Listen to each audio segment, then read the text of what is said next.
Miss Marple and Death from the Bell Tower.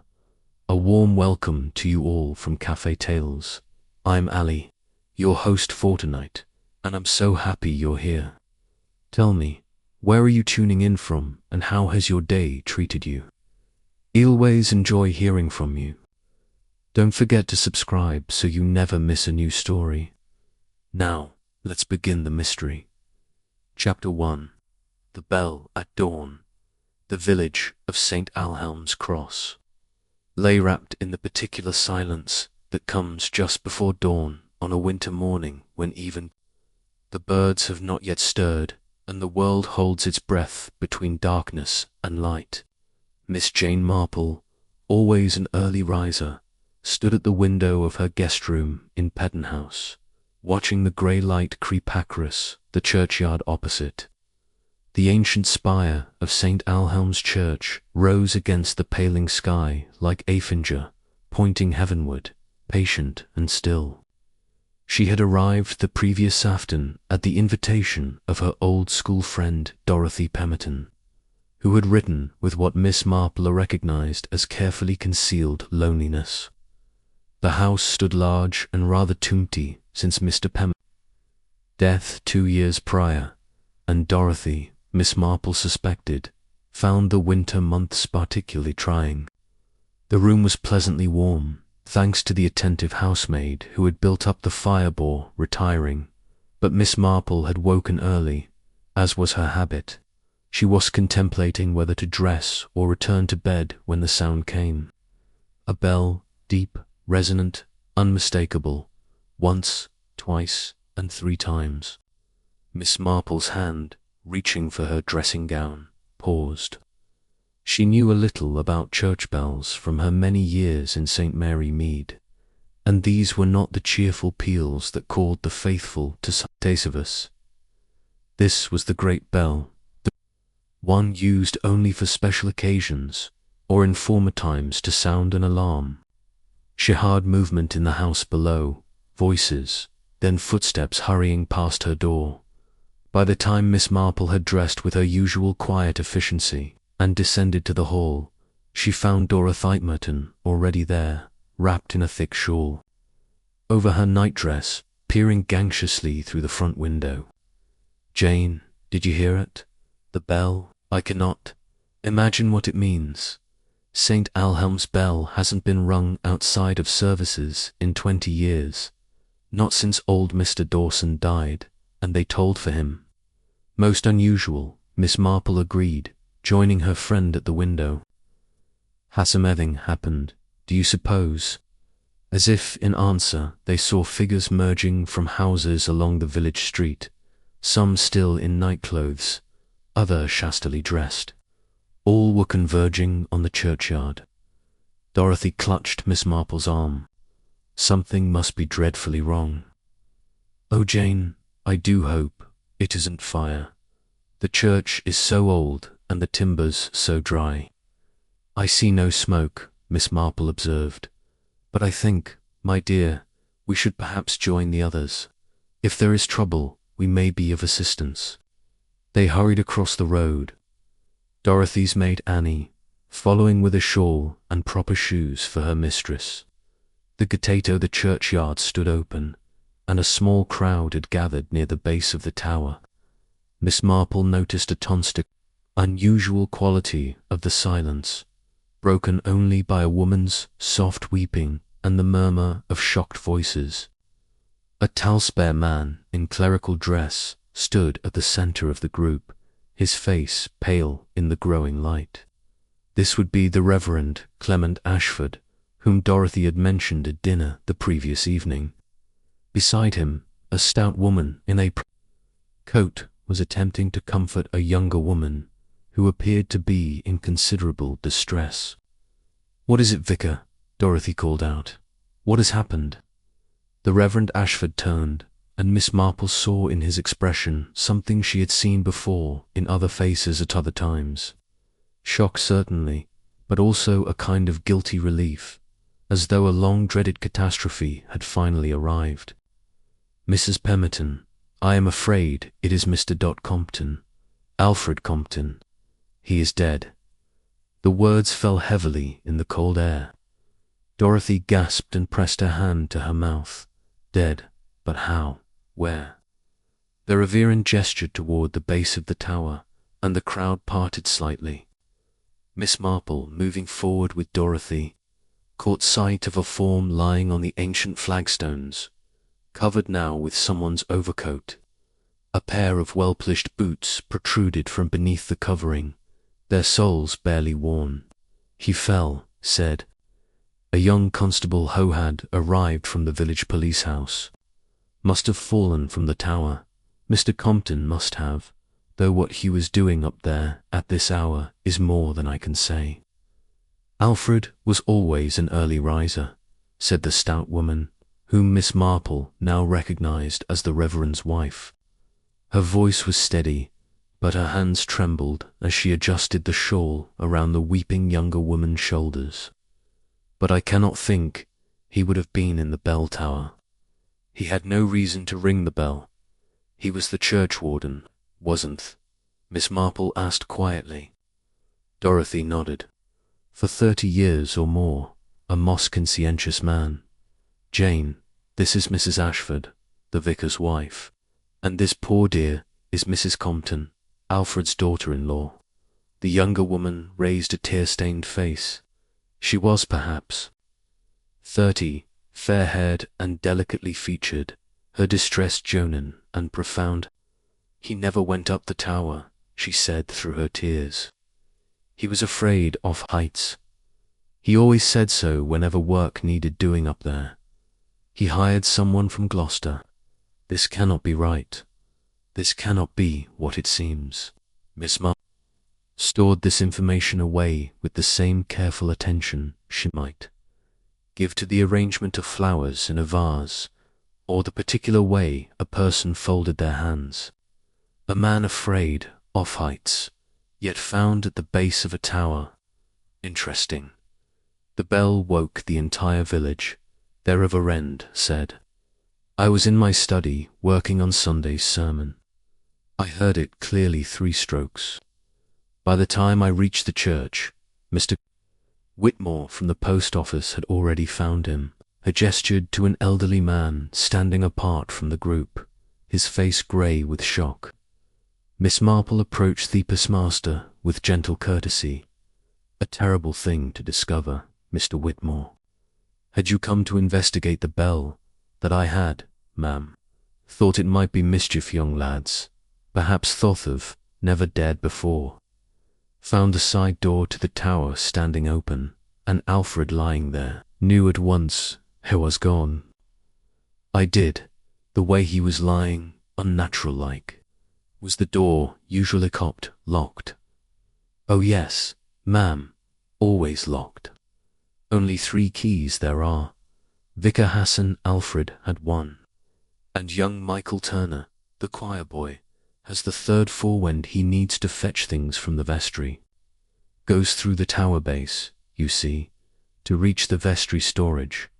The Reverend Ashford had moved closer. I cannot understand it.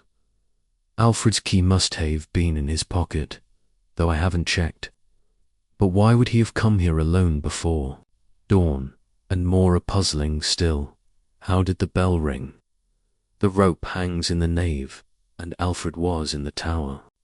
Miss Marple tilted her head slightly, a habit she had when considering a problem. Could the bell be rung from above, from within the tower itself? Theoretically, yes, the Reverend admitted. There is a wheel mechanism in the belfry, but it would require a considerable effort, and one would need to know how to operate it. Alfred certainly knew, but why ring the bell if you were alone in the tower? Perhaps, Miss Marple suggested delicately, he was not alone. The words greeted a ripple of unease among the gathered villagers. The constable cleared his throat. Now, ma'am, let's not jump to conclusions. These steps are old, and it's been icy this past week. Most likely Mr. Compton slipped. Purined, simple, the bell. Well, perhaps he grabbed for it as he fell, or perhaps there's some explanation we haven't thought of yet. But Miss Marple had moved closer to where the body lay. She did not attempt to disturb the covering, but she observed everything with the keen attention she might give to a particularly complex piece of needlework. The flagstones around the body were ancient, worn smooth by centuries of feet. There was no ice visible here, sheltered as it was by the tower itself, and there, on the edge of one of the stones, was that a smear of something dark and greasy. She straightened, looking up at the tower rising above them. At the top, in the belfry, the great bell hung silent now, its work done. Whatever had happened in the hours before dawn, whatever had brought Alfred Compton to this place and ended with his broken body on these old stones, it had not been a simple accident. Miss Marple was quite certain of that. The vicar was speaking, again making arrangements, urging people to return to their homes until the proper authorities could be summoned from the market town. As their crowd began to disperse, Miss Marple stood quiet and watchful, her mild blue eyes missing nothing. She observed what stood together and who stood apart. She noted who wept and who remained dry-eyed. She watched where people's gazes fell and what their hands did when they thought no one was looking. In her long experience, murder was always and ever about people, and people, as she had learned in St. Mary Mead, and in every village she had ever known, were endlessly, tragically, predictably human. Chapter 2. The Body on the Stones. The inspector arrived from Market Ashton shortly after 9 o'clock. A compact, efficient-looking man in his early 40s, whom the Reverend Ashford greeted as Inspector Crouch. Miss Marple, who had returned to Peterton House for breakfast, but found herself quite unable to eat, had come back to the churchyard with Dorothy, and now stood at a discreet distance. Observing the proceedings with the same careful attention she might give to watching a particularly instructive scene unfold in the village square at St. Mary Mead. Inspector Crouch was thorough. She noted, with approval. He examined the body where it lay, speaking in low tones with the police surgeon who had accompanied him. He measured distances, made notes in a small leather-bound book, and asked questions in a manner that was courteous, but left no room for evasion. Miss Marple had positioned herself nearer now to hear most of what was said, but not so near as to appear intrusive. It was a skill she had perfected over many years, this ability to be present yet unobtrusive, like a piece of familiar furniture that everyone took for granted. Death would have been instantaneous, the surgeon was saying. He was a brisk, grey-headed man with the permanently harried expression of someone whose breakfast had been interrupted. Multiple fractures, particularly to the skull, consistent with a fall from height. How great a height? Crouch asked. The surgeon glanced up at the tower, squinting against the pale winter sun that had finally broken through the Mernin clouds. The belfry platform would be sufficient. That's what, 60 feet, 70? More than enough. And the time of death. Difficult to be precise. The cold weather complicates matters, but based on body temperature and rigor, I would estimate between 5 and 6 o'clock. The stopped watch rather confirms it. He indicated the pocket watch visible in Alfred Compton's waistcoat. Its crystal cracked, its hands frozen at precisely 42 minutes past 5. Miss Marple filed this detail away. 5:42. The bell had rung at what time exactly? She had not checked her own watch, but it had been just before 6 when she had looked at the clock on Dorothy's mantelpiece after descending to the hall. Call it 5:45, perhaps 5:47, matter of minutes between the fall and the bell's toll. Or had it been the other way around? Inspector Crouch had moved to examine the tower entrance. The heavy oak door stood open as it had been found, its ancient iron lock showing no signs of damage. He turned to the Reverend Ashford. "You mentioned 3 keys, Vicar, yours, Mr. Compton's, and Doan, held by a choir boy. Michael Turner, yes, a good lad, very responsible. He's been in the choir since he was 7. He's 14 now. And where might we find young Michael this morning? He should be at school. The village school just past the post office. His mother is the schoolmistress, Mrs. Turner, widowed these 5 years past. Crouch made a note, and your key, sir. Where do you keep it?" The vicar looked uncomfortable. "In my study at the vicarage, on a hook inside the cupboard where I keep the parish registers. I checked this morning after. The constable sent for you. It's there as it should be. Locked cupboard." "No, I'm afraid not. But no one goes into my study without permission. That is to say, Mrs. Ashford comes into dust, and occasionally the curate uses the desk one I'm out on parish visits. But otherwise, it's quite private." Miss Marple observed the slight tightening around the inspector's mouth, and knew he was thinking what she was thinking. A key hanging on a hook in a non-locked cupboard in a house where people came and went was hardly secure. The surgeon had finished his examination and was giving instructions for the body to be removed to the mortuary. Miss Marple stepped forward then with the apologetic diffidence that so often caused people to underestimate her. "Inspector Crouch, forgive me for intruding, but I wonder if I might have a word before Mr. Compton is moved. I noticed something earlier that may be of interest." Crouch turned, and Miss Marple saw a flicker of recognition in his eyes. They had met before, she realized, though she could not immediately place where. He smiled slightly. "Miss Marple, isn't it from St. Mary Mead? We met at the banker's garden party 2 summers ago. You helped it sort out that business with the missing silver. How kind of you to remember, Inspector." "Yes, that's right. I am visiting my friend, Mrs. Pemberton." She gestured across the road. "Her house overlooks the churchyard, as you see, and you heard the bell this morning." "Indeed I did. Most distinctive 3 strokes, very deliberate. But that was not what I wished to mention. If you would permit me." She moved toward the body, and after a moment's hesitation, he nodded. Miss Marple knelt with some difficulty on the cold flagstones, her arthritic nip.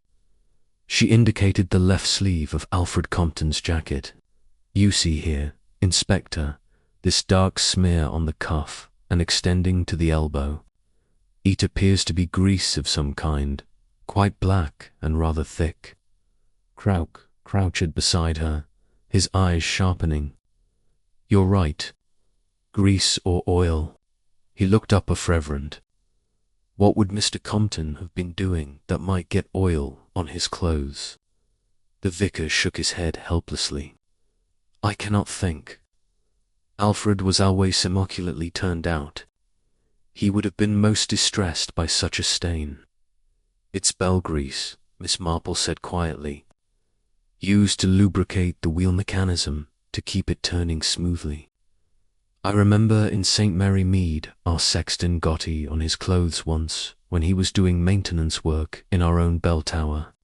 It's distinctively black and very difficult to remove. It took his wife weeks to get it out of the fabric. So Compton had been working on the bell mechanism." Crouch frowned. "At dawn. Or someone else had been working on it," Miss Marple suggested gently, "and Mr. Compton came into contact with that person." The inspector studied her for a moment, then returned his attention to the body. "What else have you observed, Miss Marple?" "I have learned that when an observant lady notices one thing, she generally notices several." Miss Marple permitted herself a small smile. "You're very kind, Inspector. I did notice that Miss Compton appears not to be wearing gloves. A gentleman of his generation would surely wear gloves on a cold winter morning, particularly one as bitterly cold as this has been, and yet I see no gloves on his person or lying nearby. Crouch checked the body carefully, then the surrounding area. You're quite right. No gloves. They may have fallen during the descent and landed elsewhere, but we'll conduct a thorough search. There is one other thing, Miss Marple said, rising with Crouch's assistance. Perhaps I am wrong, but having unfortunate litisness, a similar tragedy some years ago when a mason fell from scaffolding in our village, I could not help but notice the position of the body. When a person falls from a great height and knows they are falling, they typically try to protect themselves, arms outflung, hands instinctively erring to break the fall. But Mr. Compton's arms are at his sides, his shins loosely curled. It suggests to me that he may have been unconscious before fell, or perhaps that he fell backward rather than forward. The surgeon, who had been listening with growing interest, knelt again to examine the body more closely. The lady may have your point, Inspector. The pattern of injuries is more consistent with a backwards fall. I'll be able to tell you more after the post-mortem. Mrs. Ashford had approached, carrying a tray with tea things. Her practical nature, Miss Marple thought, asserting itself even in tragedy. The vicar's wife set down the tray on the low wall that separated the churchyard from the road and poured out cups with steady hands. You must all be frozen, she said. Inspector Yule went to speak with everyone, I expect. Perhaps it would be better to conduct your interviews in the church hall. It's more comfortable than standing about in this wind. A sensible suggestion, Mrs. Ashford. Thank you. Crouch accepted a cup of tea and took a long drink, the steam rising in the cold air. I'll need to speak with everyone who was present this morning, and anyone who saw or spoke with Mr. Compton yesterday evening. The vicar shifted uncomfortably. Inspector, there is something I should mention. Yesterday evening, after the service committee meeting, there was a rather unfortunate altercation between Alfred and Mrs. Ellery. She is one of our most prominent parishioners, and she had concerns about some discrepancies in the church accounts. Alfred was quite upset by her accusations. What sort of discrepancies? Mrs. Ellery felt that certain expenditures were inadequately documented. She is our treasurer, you see, and very meticulous. Alfred kept the accounts as churchwarden, but Mrs. Ellery reviews them quarterly. She claimed there were inconsistencies in the amounts recorded for maintenance and repairs over their past 6 months. And were there inconsistencies? The Reverend's discomfort deepened. I have not yet had time to review the accounts myself in detail. Alfred assured me it was simply a matter of poor record-keeping on his part. Nothing more, but Mrs. Ellery was not satisfied. She spoke rather sharply. I'm afraid. Alfred left the meeting quite distressed. Miss Marple sipped her tea thoughtfully. In her experience, church finances had been at the root of more village unpleasantness than nearly any other source of conflict. Money had a way of freevilling character, and not always favourably. Where might I find Mrs. Ellery? Crouch asked. At Ellery House, the large brick residence at the end of the High Street. She's a widow, quite wealthy, and rather accustomed to having her own way. The inspector finished his tea and set down the cup. Thank you, Vicar. I'll speak with her shortly.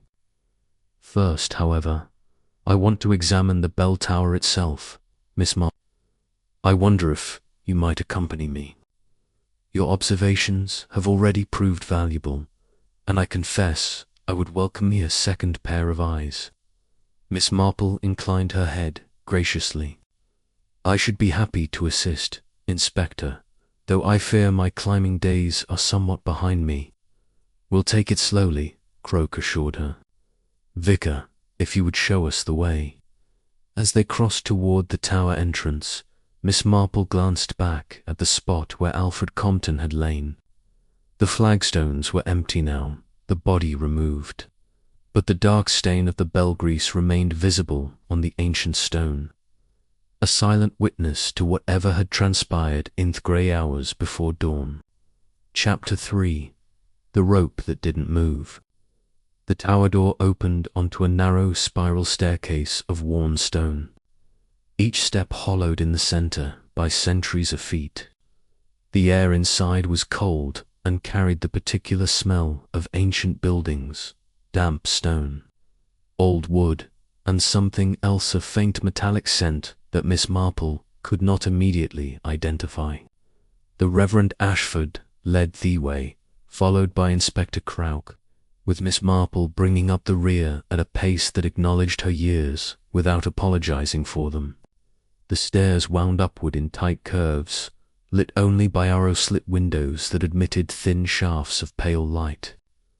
The bell rope hangs in the nave, the vicar explained, his voice echoing oddly in the confined space. We'll pass the door that opens into the church proper in a moment. Above that is the clock room, and above that the belfry itself. They paused at Asmel Landing, where a heavy door stood closed. Through it, Miss Marple could hear the faint sounds of someone moving about in the church footsteps on stone, and the distant scrape of wood on wood. That will be Mrs. Partley, the cleaner, the vicar said. She comes in 3 mornings a week, Tuesdays, Thursdays, and Saturdays. She has her own key to the main church door, but not to the tower. Croak made a note, and they continued upward. The stairs grew narrower and steeper, and Miss Marple placed one hand against the cold stone wall for balance. She noticed dark smudges at intervals on the wall. Isto. Someone had steadied themselves in the same manner. The clock room was a small chamber dominated by the ancient mechanism that kept St. Alhelm's time. The great wheels and weights hung in their framework, ticking with steps. A workbench stood against one wall, scattered with tools and oily rags. Does someone maintain the clock regularly? Croak asked. Mr. Jessup, from Market Ashton, comes monthly. He was here just last week, as it happens. Very reliable man. Miss Marple moved to the workbench and examined their tools without touching them. Wrenches, screwdrivers, a small oil can, and several rags, dark with what she now recognized as the same black grease she had observed on Alfred Compton's sleeve. The smell was stronger here, sharp and mineral. This grease, she said, east for the clock mechanism as well as the bell. For all the moving parts, the vicar confirmed. The bell wheel particularly requires regular lubrication or it becomes difficult to turn. They climbed the final flight off steps to the belfry. Here the space opened up considerably, though the ceiling remained low, supported by massive oak beams black with age. In the center, suspended from an iron frame, hung the great bell of St. Alhelm's. It was enormous, easily 5 feet across at zenith, its surface covered with the greenish patina of ancient bronze. Above it, the wheel mechanism was clearly visible, a large wooden wheel mounted horribly with the bell's headstock passing through its center. The bell rope descended through a hole in Thefla, dropping down to the nave far below. Miss Marple approached it carefully, mindful of the unguarded opening. "Inspector," she said quietly, "look at the rope." Croak joined her, and together they examined the thick hemprop, where it emerged from the floor below. The lower portion, the section that would hang in the nave where Theringer would grasp it, was covered in a fine layer of dust and what appeared to be ancient cobwebs, undisturbed and intact. "No one has pulled this rope recently," Miss Marple observed. "One can see quite clearly that the dust has not been disturbed. And yet we all heard the bell ring this morning. 3 dispense strokes." The inspector ran his hand along the rope above the dusty section, higher up where it attached to the bell's mechanism. Here the rope was cleaner, and when he examined his palm, it came away marked with traces of the black grease. "So if the bell wasn't rung from below," he said slowly, "it must have been rung from up here using the wheel." The Reverend nodded reluctantly. "Yes, that's possible. The wheel can be rotated manually to swing the bell. It requires considerable strength and some knowledge of the mechanism, but it's certainly feasible. We used to ring Ethot way in my grandfather's time before the rope system was improved." Miss Marple walked slowly around Thebel, examining everything with her careful, methodical attention. Through a wooden platform beneath their feet was dusty, but she could see distinct marks in the dust footprints, scuff marks, and something else. She knelt down, ignoring the protest from her knee. "Inspector, you might want to see this." Krauk crouched beside her. She pointed to a series of marks on the wooden planks, long scratches that seemed to suggest something heavy had been dragged across the surface. The scratches led toward the low wall at the edge of the belfry, where one could look down into the churchyard below. The inspector moved to the wall and leaned cautiously over, looking down at the flagstones far below, where Alfred Compton had been found. Miss Marple joined him, though she kept a careful distance from the edge. Heights had never troubled her particularly, but she saw no reason to take unnecessary risks. "If someone were to push a man from here," Krauk said quietly, "he would fall very near to where we found the body. And if that man was struggling," Miss Marple added, "it might account for these scratch marks a man's heels dragging ash fought against being pushed." The vicar had gone very pale.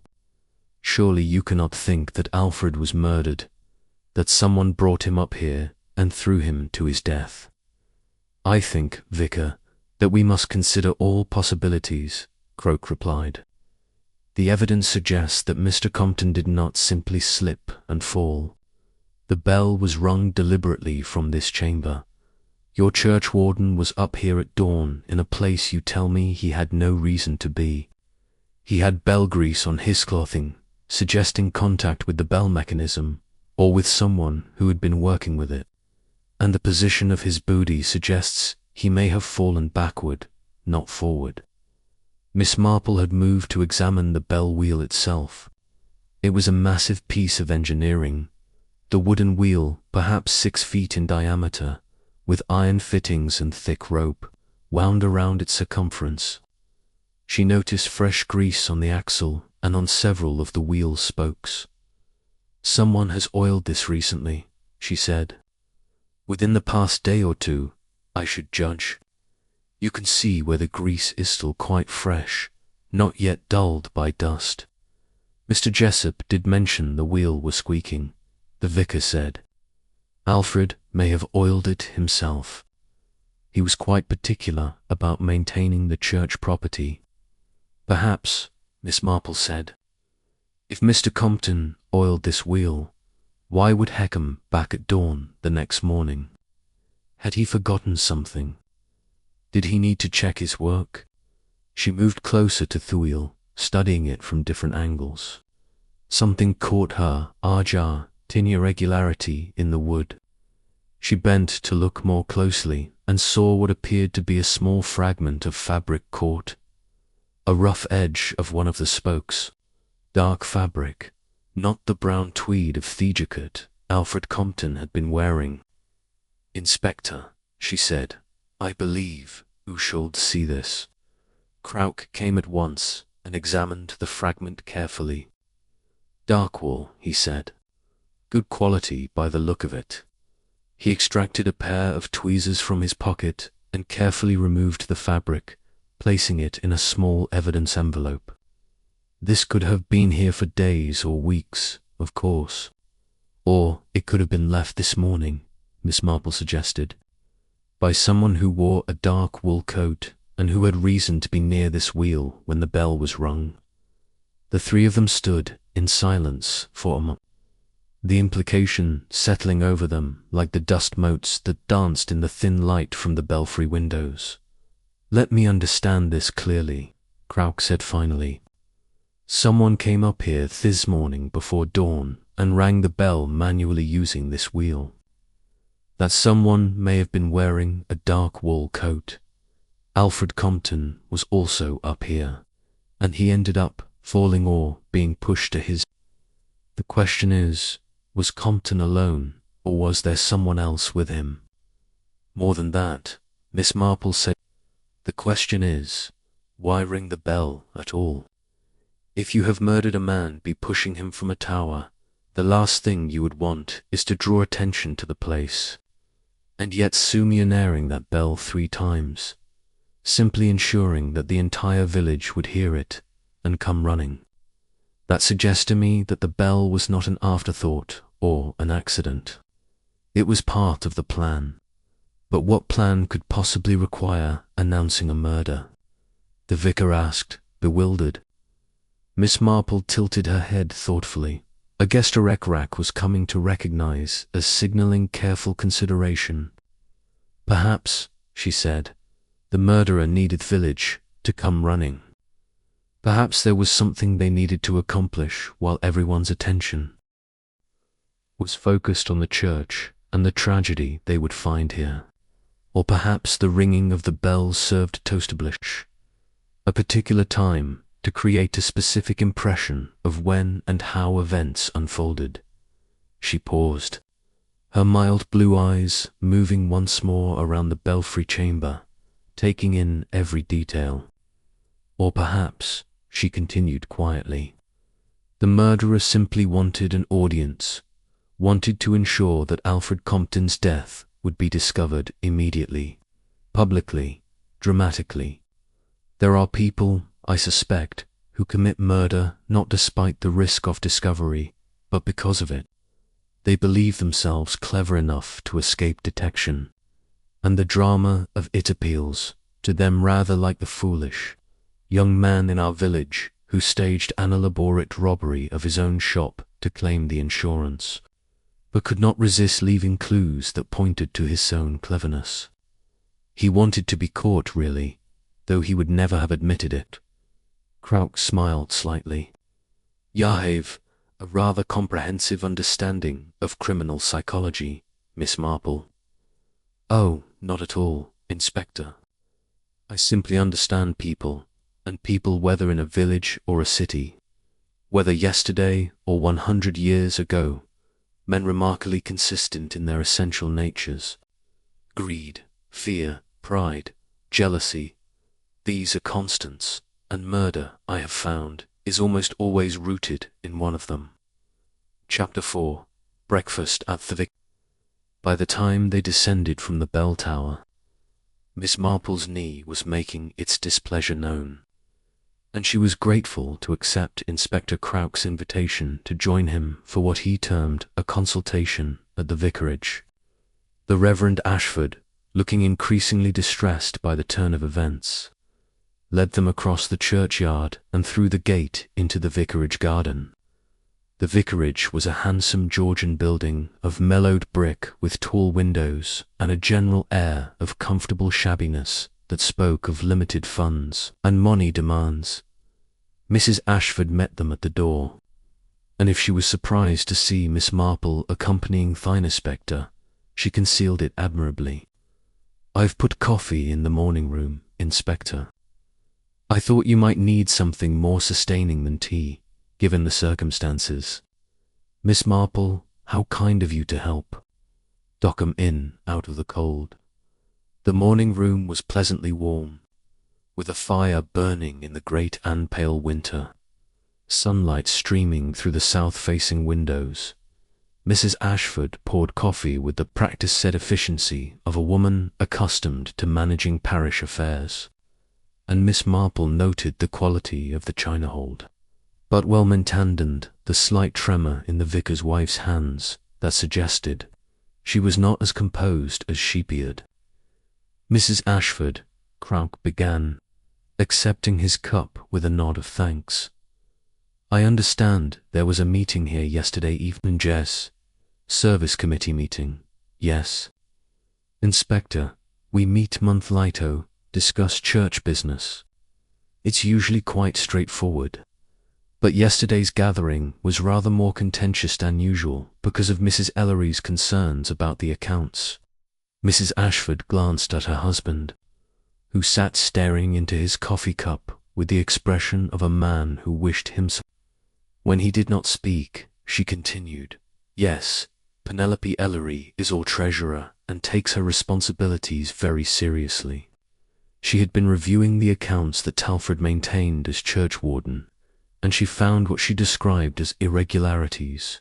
What sort of irregularities? Miss Marple asked gently. Mrs. Ashford set down her cup with a small clink of china on china. Money that had been allocated for repairs, but for which there were inadequate receipts or documentation. Quite substantial amounts over the past 6 months, nearly £200 in total. The Reverend looked up sharply. Now, Dorothy, we don't know that anything improper occurred. Alfred explained that he had paid several workmen in cash, and Dad simply neglected to obtain proper receipts. It was carelessness, nothing more. £200 is rather a significant amount to mislay documentation, for, Crouch observed mildly. What was Mrs. Ellery's single quotes as reaction to this explanation? A pause followed, loaded with Miss Marple sipped her coffee and watched the interplay between husband and wife with interest. Fevacar was clearly eager to believe the best of his churchwarden, while Mrs. Ashford, she sensed, was less convinced. Penelope was not satisfied, Mrs. Ashford said, finally. She stated quite bluntly that she suspected the money had been taken for personal use. She demanded that Alfred produce the receipts within a week, or she would be forced to report the matter to the diocese. How did Mr. Compton respond to this accusation? He was devastated, the vicar said quietly. Alfred was an honest man, Inspector. He had served this church faithfully for 3 decades, to beakest of theft of embezzlement, front of the entire committee. It was humiliating beyond words. He left the meeting quite beside himself. Miss Marple set down her cup carefully. What time did the meeting conclude? 8:30, Mrs. Ashford replied. Most of the committee members left within a few minutes, but Penelope remained behind to speak with my husband privately. She left, perhaps 20 minutes later. And Mr. Compton, did anyone see him after he left the meeting? The vicar shook his head. I don't know. He went out through the front door without a word to anyone. I felt I should go after him, offer some words of comfort, but Penelope was insistent that we discussed matter further, and by the time I was free to leave, Alfred would have been long gone. Where did he live? Croak asked. Church Lane, the 3rd cottage on the left. He shared it with his son, Robert, and Robert's wife, the young woman you saw this morning. Robert works in Market Ashton at the solicitor's office and lodges there during the week, coming home only on weekends. Miss Marple filed this information away. So Alfred Compton had returned to a house where only his daughter Inlawald had been present. A young woman who had stated quite clearly that her father-in-law was afraid of heights, and would never have gone up the bell tower voluntarily. Mrs. Ashford, she said, you mentioned that there are 3 keys to the tower. The vicar keeps one in his study. Where exactly? In the cupboard with the parish registers, Mrs. Ashford confirmed, on a small hook inside the door. It's been kept there for years. And who would have access to your husband's study? Mrs. Ashford considered this. Well, anyone in the household, I suppose. Our maid Ellen goes in to clean twice a week. The curate, Mr. Bramley, uses the desk when my husband's out on calls, and, of course, anyone attending a meeting here might pass through the hall where the study door is located. Is the study ever left unlocked when the house is empty? The vicar shifted uncomfortably. I confess I am not always as careful about locking it as perhaps I should be. If I'm called away unexpectedly, or I feel I'm only stepping out for a short time, I don't always think to lock the door, so the key could have been taken by an yeoman who knew where to look for it. Crouch said it was a statement rather than a question. An uncomfortable silence settled over the room. Miss Marple broke it with a seemingly inconsequential observation. He could not help but notice that the tower door was standing open when Mr. Whitmore discovered the body. Is that unusual? Most unusual here, the vicar said. And the tower is always kept locked, except when someone needs access for a specific purpose.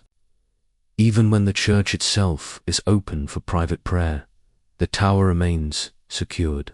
So, whoever was in the tower last night either had a key, Miss Marple said thoughtfully, or gained entry with someone who did, and afterward they left the door standing open. That suggests either carelessness or haste, or perhaps that they wished Thibody to be discovered quickly, which brings us back to the bell crowsade. Someone wanted that body found immediately. Mrs. Ashford had risen and was standing by the window looking out toward the church. This is dreadful, she said quietly. To think that someone in our village, someone we know and trust, could have done such a thing. It makes one question everything, everyone. Miss Marple understood the sentiment. She had felt it herself in St. Mary Medwin murder, had touched their quiet lives the terrible uncertainty, the sense that familiar faces might hide dark secrets. Mrs. Ashford, she said gently, did you know Mr. Compton well? The vicar's wife turned from the window. As well as one knows any parishioner. He was rather reserved, not given to casual conversation, but he was devoted to the church. That much was clear. He attended every service, managed the accounts meticulously or so thought and could always be relied upon to help with practical matters. Was he well liked? A pause. Respected, certainly. Whether he was liked, I cannot say. He had a rather stern manner that some found off-putting, but I never heard anyone speak ill of him not until yesterday. And Mrs. Ellery, what is your impression of her? Mrs. Ashford returned to her seat, choosing her words with care. Penelope is a formidable woman.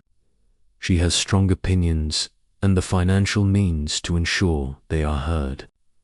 She has been very generous to the church over the years, funding repairs and improvements that we could never have afforded otherwise. But she expects a certain degree of deference in return, and when she does not receive it, she can be quite ruthless. Would she be capable of violence? Crouch asked bluntly. I would not have thought so, Mrs. Ashford replied. But then I would not have thought any of this possible. We live in a quiet village. Inspector, things like this simply do not happen here. Miss Marple smiled slightly. I have lived in a quiet village all my life, Mrs. Ashford, and I can assure you that human nature is remarkably consistent regardless of setting. Wherever there are people, there is the potential for passion, greed, jealousy, and yes, violence. The question is not whether such things can happen in a place like St. Alhelm's Cross, but rather what specific combination of circumstances has led to them happening now. The vicar had been listening with a troubled expression. "There is something else I should mention, Inspector. Yesterday afternoon, before the committee meeting, I saw a stranger in the villager man I did not recognize, walking past the church and looking up at the tower with what seemed to me rather particular interest." Croak's attention sharpened. "Can you describe this man?" "Middle-aged, well-dressed, in a dark overcoat.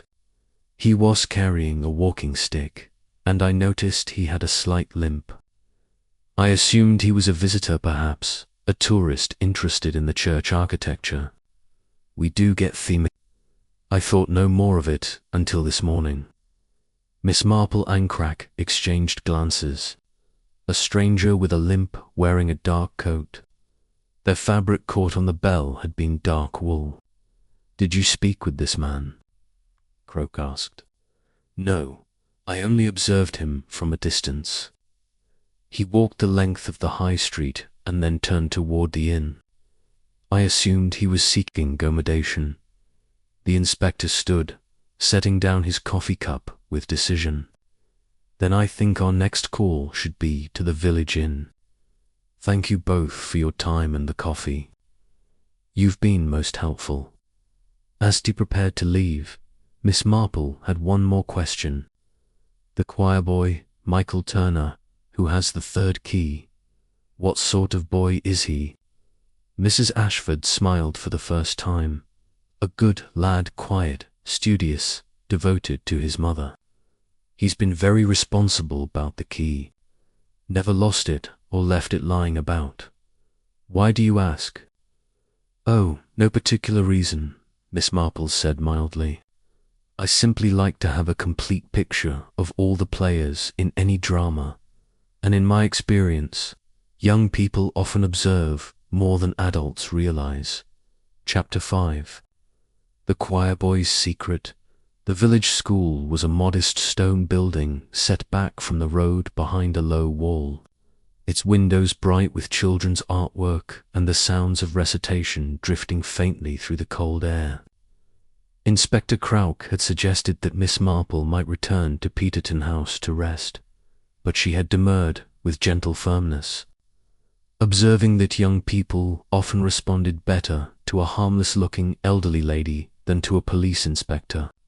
However kind, they found the schoolmistress, Mrs. Turner, in the act of dismissing her pupils for their midday meal. She was a slender woman in her late 30s, with fair hair pulled back in a neat bun, and the patient, slightly weary expression common to those who spend their days managing energetic children. When Crack explained their errand, her composure faltered. "Michael, you wish to speak with Michael? But surely he can not have anything to do with this. This is terrible business. He's only 14, Inspector, and such a good boy." "I'm certain he is, Mrs. Turner," Croak replied. "But he holds one of the 3 keys to the bell tower, and we must speak with everyone who had access. It's purely routine, I assure you." Mrs. Turner looked unconvinced, but she called her son from the classroom where he was helping 2 younger children with their lunchboxes. Michael Turner was a thin, serious-looking boy with his mother's fair colouring and a pair of spectacles that gave him an owlish appearance. He approached them with visible apprehension, his hands twisting nervously at his sides. "Michael," his mother said gently, "this is Inspector Croak from Market Ashton, and this is Miss Marple. They'd like to ask you a few questions about Mr. Compton. You must tell them the truth. Do you understand?" The boy nodded, swallowing hard. His eyes, magnified slightly by the lenses of his spectacles, were wide with anxiety. Miss Marple smiled at him with particular warmth she reserved for young people. "Perhaps we might sit down somewhere comfortable. I find all this standing about rather tiring at my age, and I'm sure Michael would be more at ease as well." Mrs. Turner led them to Asmel room at the back of the school that served as her private office. It was cramped but tidy, with a desk of it, in exercise books and a shelf of worn textbooks. Michael perched on the edge of a wooden chair, his hands no gripping his knees. Michael Croak began, "I understand you have a key Tuth church tower. Is that correct?" "Yes, sir. The vicar gave it to me 2 years ago when I became senior chorister. I use it to fetch things from the vestry storage, and sometimes I help with cleaning the church plate." "And where do you keep this key?" "On a hook in our kitchen at home, sir. Mother likes to know where it is at all times." "When did you last use it?" The boy thought carefully. "Last Saturday, sir. It needed to get the candlesticks for Sunday service. I locked the door afterward and returned the key to it, and it's been there ever since." Michael hesitated, and Miss Marple saw a flicker of something in his expression, not guilt exactly, but uncertainty, perhaps fear.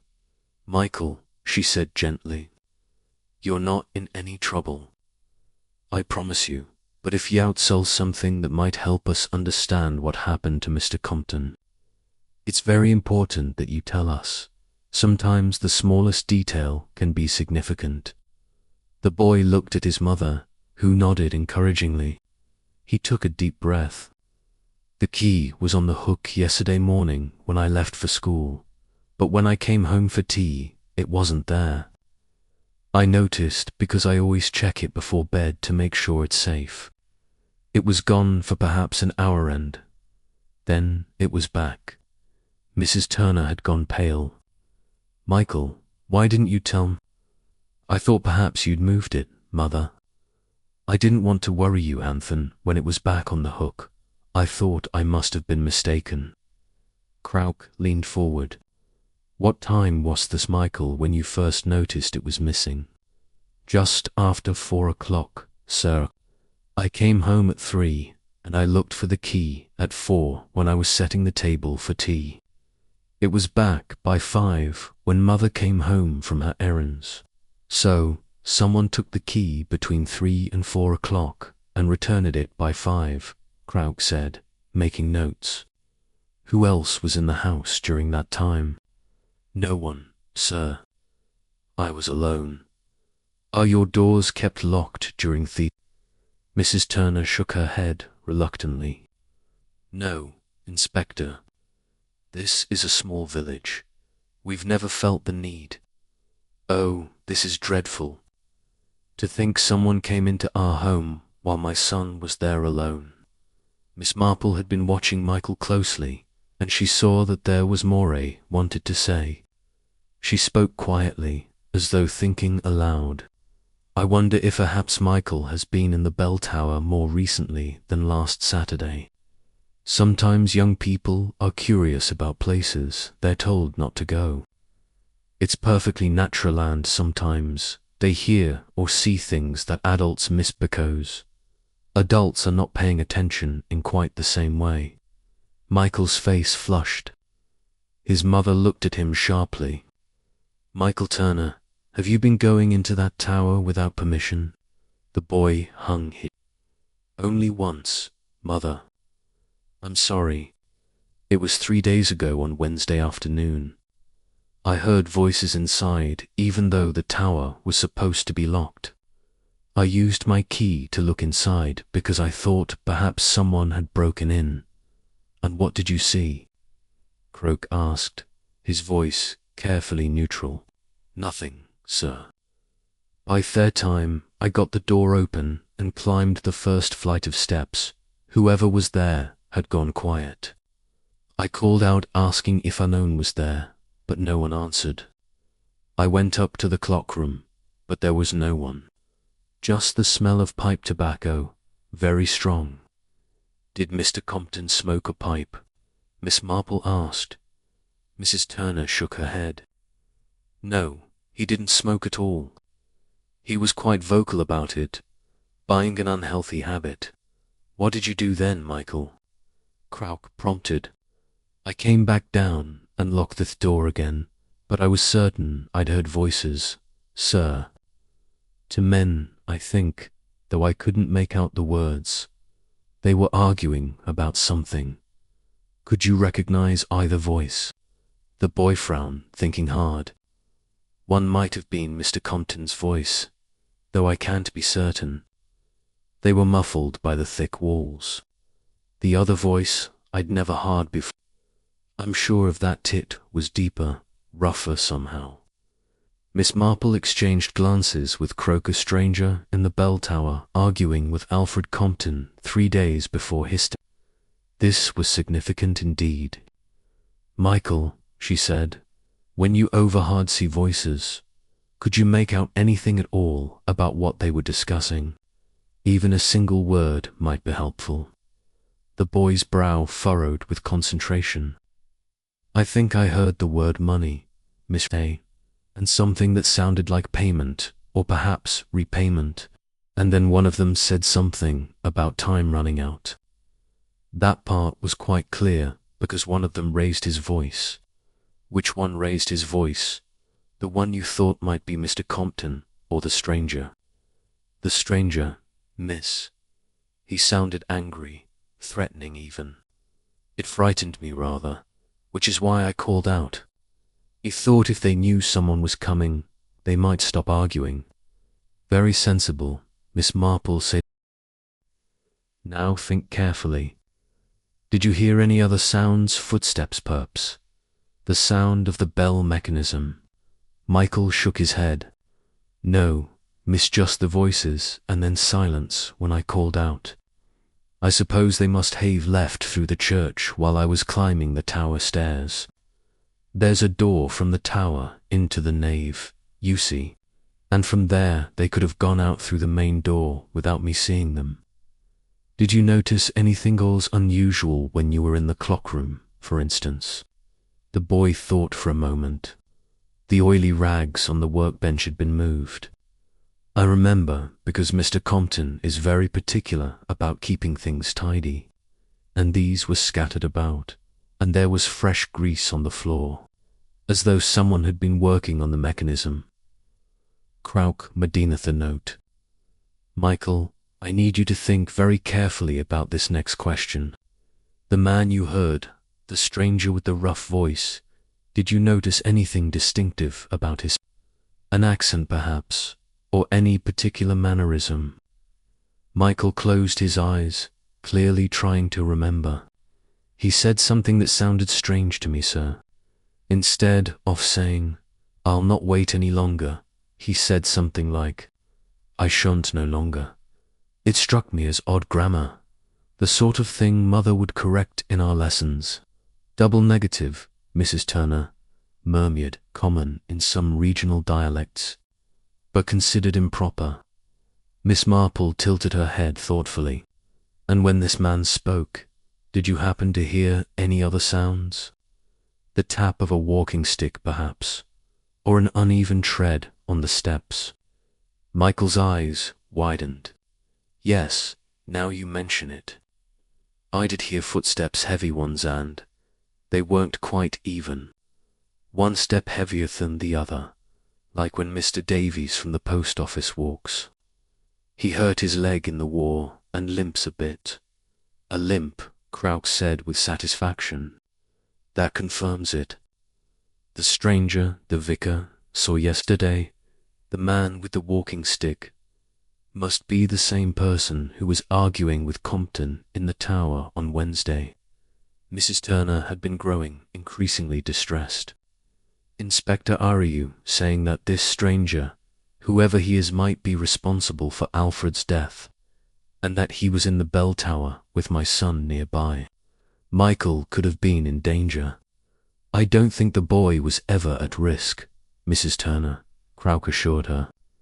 This appears to have been a matter between the stranger and Mr. Compton specifically, but it was very brave of Michael to investigate the voices, and very helpful of him to tell us what he heard.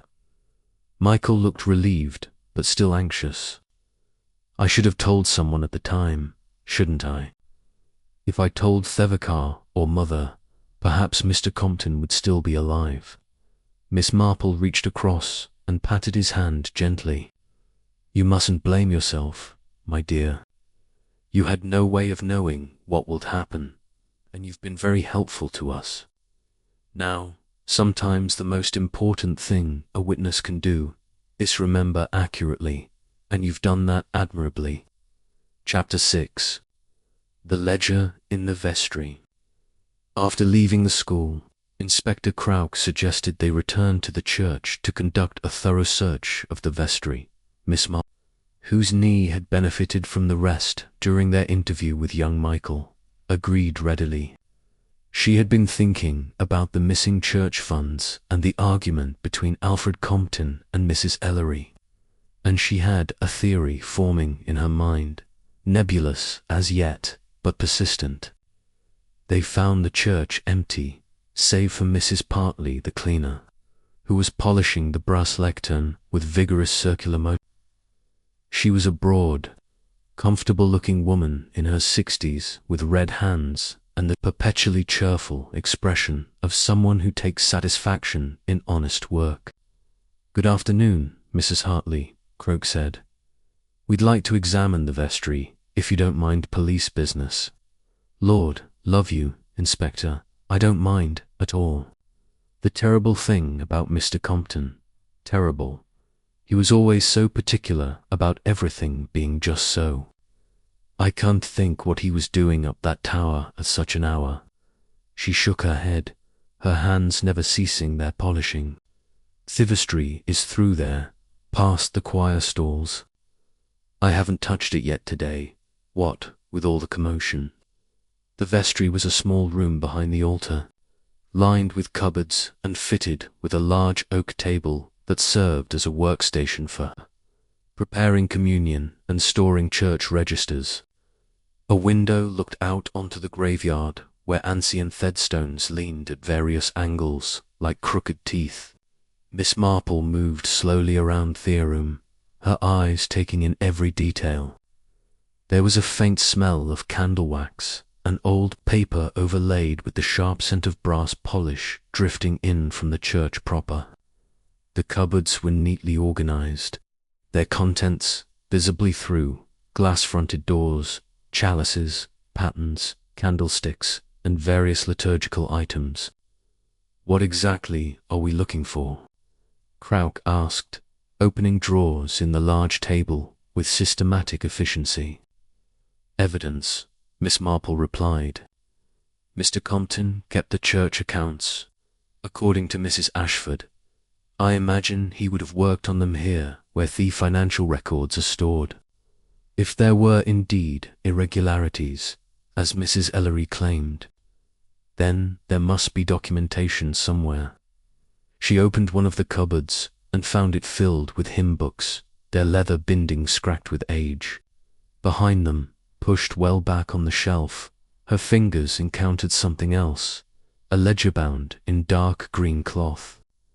"Inspector," she said quietly, "I believe I found something." Crouch joined her as she drew out the ledger and laid it on the table.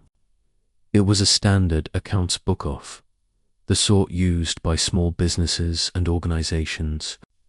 Its pages ruled into columns for dates, descriptions, and monetary amounts. The entries were in Alfred Compton's neat, precise handwriting. They examined it together, Miss Marple running her finger down the columns, while Crouch made notes. The accounts appeared straightforward enough for the first several months of the year donations received. Expenses for coal and candles, payments to the organ tuner and the gravedigger. But beginning in July, there were entries that gave Miss Marple pause. "Look here," she said, pointing to a series of withdrawals. "Repairs to the south wall £45, new vestments £30, bell mechanism maintenance £28, and here, roof repairs £60. Substantial amounts," Crouch observed. "But churches do require expensive upkeep. Indeed, they do. But look more closely, Inspector. Do you notice anything unusual about these particular entries?" Crouch studied the page. Then his eyes sharpened. "The descriptions of Agathon. the earlier entries, and there are no receipt numbers noted, whereas all the previous expenses have reference numbers precisely. And if you add these amounts together, they total very nearly £200. The exact sum Mrs. Ellery mentioned as being inadequately documented. Miss Marple turned the pages carefully, and near the end of the used portion of the ledger, she found something else. Several pages had been torn out, removed so cleanly that only the thin remnants along the binding remained. She held Theliger up to the light from the window, examining the tear. "Someone removed these pages recently," she said. "You can see the edges are still quite white, not yellowed like the older pages, and the pages were torn out hastily, I think. See how uneven the tear is." Crouch frowned. "Compton destroying evidence or something? That," Miss Marple said, "is the question." She laid the ledger flat on the tablin, examined the page following the torn section. The paper bore faint impressions, barely visible where a pen had pressed through from the missing page above. "Do you have a pencil, Inspector? A soft one, if possible." Crouch produced a pencil from his pocket, and Miss Marple took it with a small smile of satisfaction. She turned the pencil on its side and began to shade gently across the page, using a technique she had learned from her nephew, Raymond, who was something of an amateur detective himself.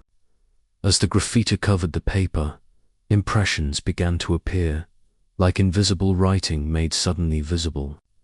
Numbers emerged first, then fragments of words. Miss Marple worked carefully, her movements precisioned delicate. When she had finished, they could make out portions of several entries. December 12th, £50. RP-Threaten.Dec 1830, pounds final payment, or else. December 20th, no more. Cannot continue. The final legible fragment was dated December 21st, just 4 days ago. Must end this. Will speak to Vicar. Crouch let out a low whistle. This doesn't look like church expenses at all.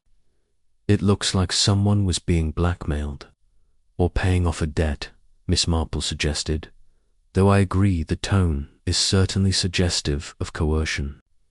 The initials RP appear twice. I wonder who that might be. We'll need to find out.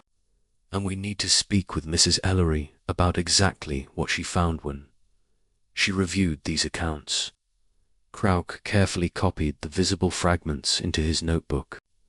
If Compton was being blackmailed or threatened, and if he was taking church money to pay whoever was threatening him, that would explain both the missing funds and his distress at the meeting yesterday. Miss Marple was examining the cupboard again, this time more thoroughly.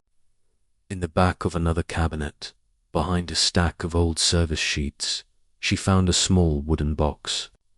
It was locked, but the lock was of the simple sort that required only a small key. She shook it gently and heard a faint rattle inside. "Inspector, this box was hidden behind these papers. I think we should open it." Crouch examined the lock. "We could force it, but I'd prefer not to damage church property. Let me see if there's a key about." He searched the drawers of the table, while Miss Marple continued her examination of the cupboards. She was looking through a collection of old photographs, images of past church fetes and choir outings, when her eye was caught by something tucked behind the frame of one of the pictures, a small brass key. "I believe this might serve, Inspector." The key fitted the lock perfectly. Inside the box, they found a collection of items that seemed at first glance quite random. Several pawn tickets from shops in Gloucester, receipts for the purchase of silver items, and a letter written in an uneducated hand on cheap paper. Crouch read the letter aloud, his voice grim. "Compton, you owe me £200 and I want it by Christmas, or I tell of everything about them candlesticks. Don't think you can fob me off no more. I know what you done, and I got proof. Meet me Wednesday at the Tower, usual time, RP. Miss Marple felt a small thrill of recognition. Our Perandal Pike, do you suppose? The vicar mentioned the visitor with the limp who was asking about church antiques. It seems likely. And this letter confirms that Compton met with someone named Pike on Wednesday, just as young Michael overheard. The question is, what had Compton done regarding candlesticks that made him vulnerable to blackmail? Miss Marple picked up the pawn tickets, examining them closely. These are all for silver items candlesticks, a calice, several plates. They're dated over the past 8 months, and the amounts match roughly with the undocumented withdrawals in the ledger. She looked up at Crouch, her expression troubled. I think Alfred Compton was pawning church silver and replacing it with cheaper reproductions. And this Pike Pasandis covered what he was doing and demanded payment to keep silent. But why would Compton do such a thing? Was he in debt gambling? Perhaps, Miss Marple said, that we shall need to discover. But it does provide a compelling motive for murder, Inspector. If Compton could no longer meet Pike's demands, and if Pike threatened to expose him, Compton might have been desperate enough to take extreme action. Or conversely, if Compton threatened to confess everything rather than continue paying, Pike might have decided to silence him permanently. Croak gathered up the evidence carefully.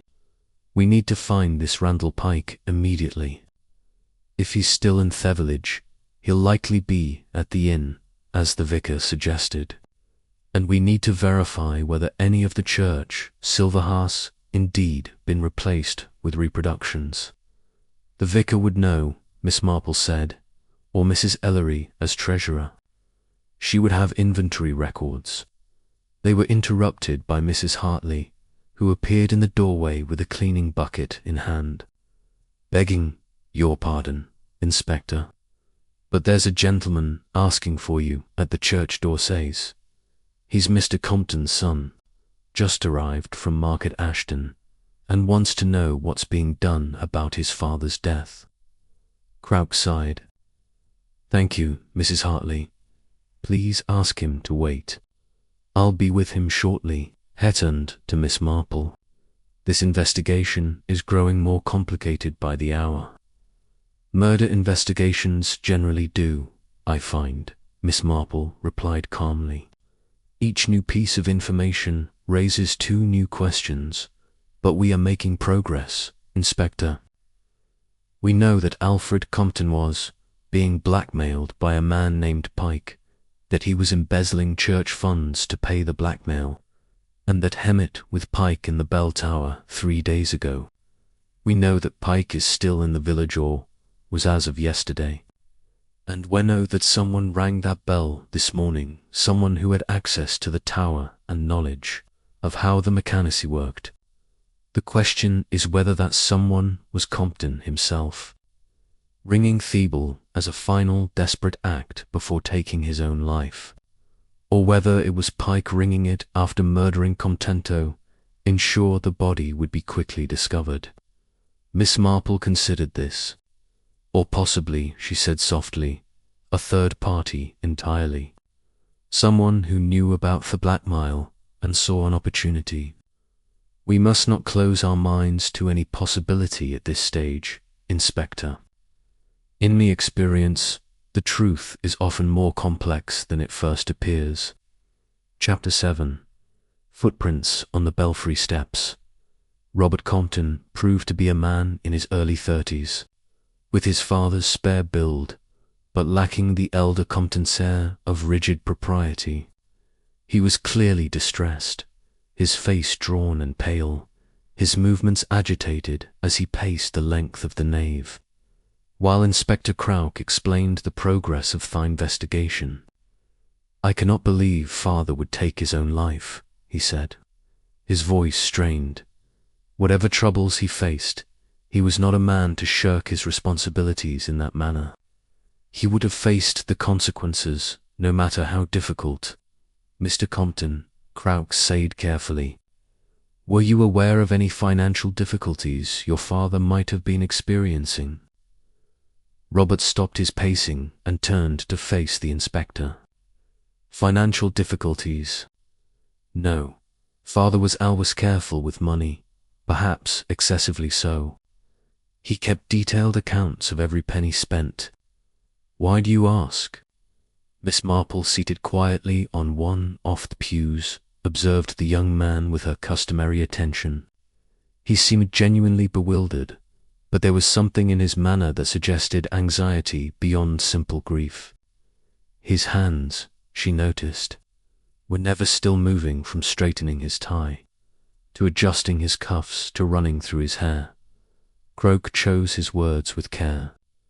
We have reason to believe your father may have been involved in certain financial irregularities concerning the church accounts. I must ask you directly, did your father ever mention a man named Randall Pike? The color drained from Robert Compton's face. He sank onto the nearest pew, his legs seeming suddenly unable to support him. Pike, he whispered. Oh God, so that's what this is about. You know the name then? Robert nodded slowly, his hands gripping the edge of the pew until his knuckles showed white. Pike came to our house 3 months ago in September. Father was terribly upset afterward, though he wouldn't tell me why at first. But over the following weeks, as father became more and more anxious, he finally confessed the whole sordid business. Perhaps you'd better tell you, Sleuthing, Crouch said, settling into the pew across the aisle. Robert took a shaky breath. 5 years ago, my father made a terrible mistake. He had been given responsibility for selling some of the church's duplicate silver. Pieces items left over from a bequest that duplicated what we already possessed. The diocese had approved the sale, and father was to handle the transaction. He received a good price from a dealer in Gloucester, over £300, but he did not turn the money over to the church. Not all of it. Father had been gambling, Inspector. Card games at a private club in Market Ashton. He had lost heavily and was in debt to some rather unsavory individuals who were threatening him. He used the money from the silver sale to pay his debts, intending to replace it before any, but he never managed to accumulate enough to restore the full amount. Miss Marple spoke for the first time, and so he began taking other pieces, pawning them and replacing them with reproductions. Robert looked at her in surprise, then nodded miserably. Yes, over the years replaced several items: candlesticks, some plates, a chalice. He kept meaning to redeem them, but he could never save enough. And then Pike appeared. Who is Pike? Crouch asked. An antiques dealer, or so he claims. He had somehow acquired one of the original church pieces from a pawn shop and recognized its value and provenance. He traced it back to father and realized what had been happening. He threatened to expose everything unless father paid him to remain silent. How much did he? £200. Initially, father paid it, taking the money from the church accounts and disguising it as various expenses. But Pike came back demanding more. Father was desperate. He knew he couldn't continue, but he was terrified of exposure, the criminal charges, the disgrace to our family. The young man's voice broke, and he buried his face in his hands. I told him he must confess that it was the only way. I offered to help him restore the money to sell my house, if necessary, but he couldn't bear the thought of admitting what he had not, after maintaining the deception for so long. Crouch waited a moment for Robert to compose himself. When did you last speak with your father? Sunday evening. I came home for my usual weekend visit. Father seemed more agitated than usual. He said Pike demanded a final payment and was becoming threatening. I urged him again to go to the police, to the vicar, Tonyon, who could help. We argued about it. His voice dropped to barely above a whisper. The last words I said to him were spoken in anger. I told him he was a coward and a fool. Then I returned to Market Ashton on Monday morning. I should have stayed. I should have helped him. Miss Marple spoke gently. You could not have known what would happen. Mr. Compton, guilt is a natural response. Tacit, a tragedy. But you must not blame yourself for choices your father made. Crouch had been making notes throughout this confession. Mr. Compton, we need to examine the bell tower steps more thoroughly. Would you be willing to accompany us? You may notice something where I've missed something relevant to your father's state of mind or actions. Robert nodded, rising unsteadily. Of course, anything that might help. The three of them made their way to the tower entrance.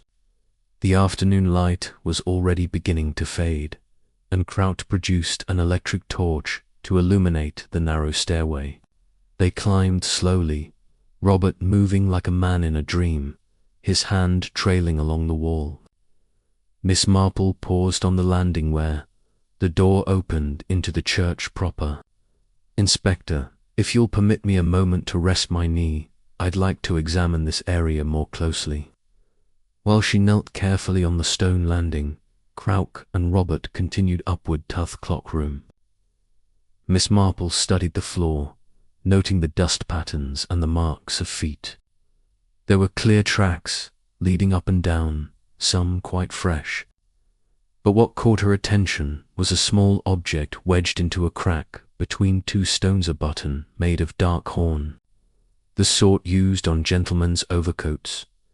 She picked it up carefully and examined it in the dim light. It was well made, expensive, and showed signs of having been recently torn from its fastening threads of dark wool still attached. Voices drifted down from above, and she heard Crouch calling her name. Pocketing the button, she made her way up the remaining stairs, pausing at the clock room where the two men stood. Examining the workbench, Miss Marple Crouch said, Mr. Compton has confirmed that his father knew nothing about clock mechanisms or bell maintenance. He would have had no reason to be working with this equipment. And yet, Miss Marple observed, the grease on his sleeve suggests he had been in contact with the mechanism, more with someone who had. They climbed Thephanal Flight to the belfry. Here, Crouch's torch revealed details that had been less visible in the morning light. The footprints in the dust were more distinct now, and Miss Marple could see clearly that there were indeed two sets, as they had noted earlier. Look here, Crouch said, indicating the stairs themselves. The upper steps, the one sheltered from the elements by the belfry roof, show clear impressions. One set matches the boots Compton was wearing. The other set is larger, heavier. Miss Marple bent to examine them more closely, her hand on the wall for support. And notice this print here, Inspector. The right foot has made a deeper impression than the left has, though the person favoured that leg. A limp, Crouch said with satisfaction, matching the description of Pike from the vicar and the sounds young Michael heard. Robert had moved to the edge off the belfry, looking down at the spot where his father had fallen. He was murdered. Oh, then Pike killed him. It certainly appears that someone else was here with your father this morning, Crouch replied. Whether that person was Pike, and whether your father's death was murder or some tragic accident during a confrontation, we cannot yet say with certainty. Miss Marple had been examining the bell mechanism again. Inspector, I found something on the landing below, a button torn from a dark overcoat. It matches the fabric fragment we found caught on the wheel. She produced the button, and Crouch examined it with evident interest. Excellent work, Miss Marple. This places our dark-coated visitor on the tower stairs, and the torn thread suggests it happened recently, possibly during a struggle. There's something else, Miss Marple said quietly. She pointed to the wooden platform beneath the bell wheel. Do you see these scratches we noted this morning? They lead directly to the edge where Simone might have fallen or been pushed. But look here, just beside them, in the dust. Clearly visible now in the slanting light from the torch was the partial impression of a hand. The fingers splayed, as though someone had reached out desperately for purchase on the smooth wood. Robert made a small sound of distress. Crouch placed a steadying hand on his shoulder. Your father fought back, the inspector said quietly. Whatever happened here, he did not go easily. That tells us something important about his state of mind. This was not suicide, Mr. Compton. Your father was fighting for his life. Miss Marple stood looking at the silent bell hanging above them, its ancient bronze surface catching the last of the... Someone had come here with murder in their heart, had confronted Alfred Compton in this high, lonely place, and had sent him to his death while the village slept below. But the bell had rung, calling the truth to light, and Miss Marple was determined that the truth would be heard. Chapter 8. The Visitor from Gloucester. The Swan and Crown stood at the corner of the High Street and Church Lane, a timber-framed coaching inn that had served travellers for 3 centuries. Its low-beamed ceilings and uneven floor spoke of age, and the smell of wood smoke and cooking mutton drifted from the public bar as Inspector Crouch and Miss Marple approached in the gathering dusk. The landlord, a rotund man named Dobbs, greeted them with the mixture of curiosity and apprehension that police inquiries generally inspired. Yes, there is indeed a gentleman from Gloucester staying at the inn. He arrived 2 days ago, taken the best room, and kept mostly to himself, though he'd asked a fair number of questions about the church and its valuables. Name of Pike, that's right, Dobbs said, leading them up a narrow staircase. Randall Pikes said he was an antiques dealer, interested in old church silver and the like.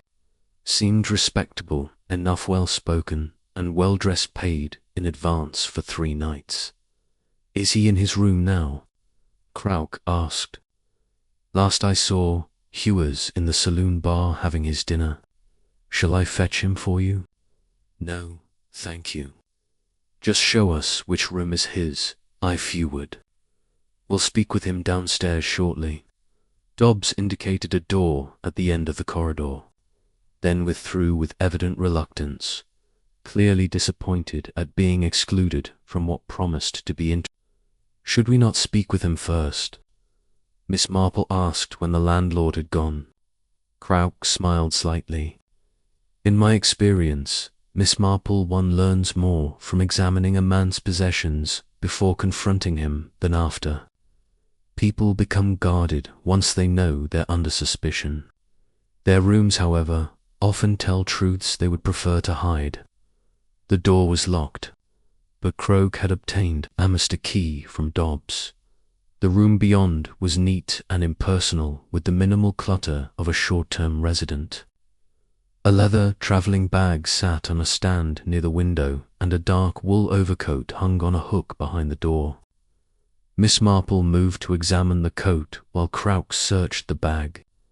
It was well made, expensive, cut in the Corinthian and on the right front. Just below the 3rd button, there was a space where a button had been torn away, leaving threads and a small tear in the fabric. Inspector, she said quietly, I believe we've found our coat. Crouch came to look, comparing the torn threads with the button Miss Marple had found on the tower stairs. Perfect match. That places Pike definitively in the bell tower. The leather bag yielded further evidence: a notebook containing addresses of antique dealers and pawn shops, several letters regarding purchase and sale of silver items, and most damning, a sheet of paper covered with calculations.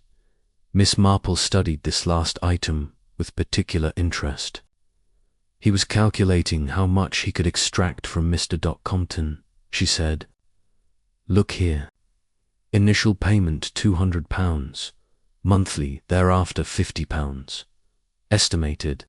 Total over 12 months £800. Quite methodical, rather, like planning a business venture.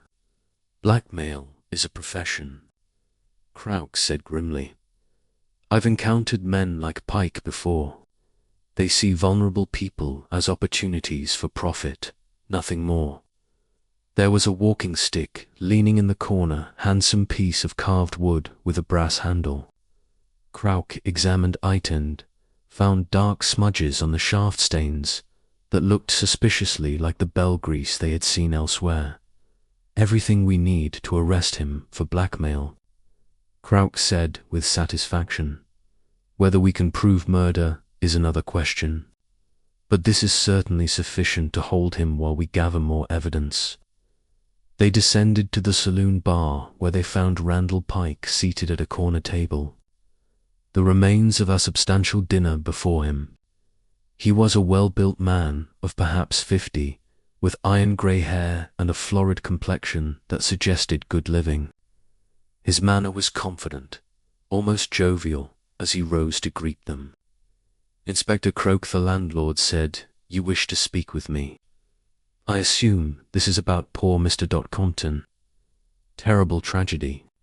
The whole village is talking of nothing else." "Mr. Pike," Crouch said, "I'm conducting an investigation into Mr. Compton's death. I'd like to ask you a few questions, if I may."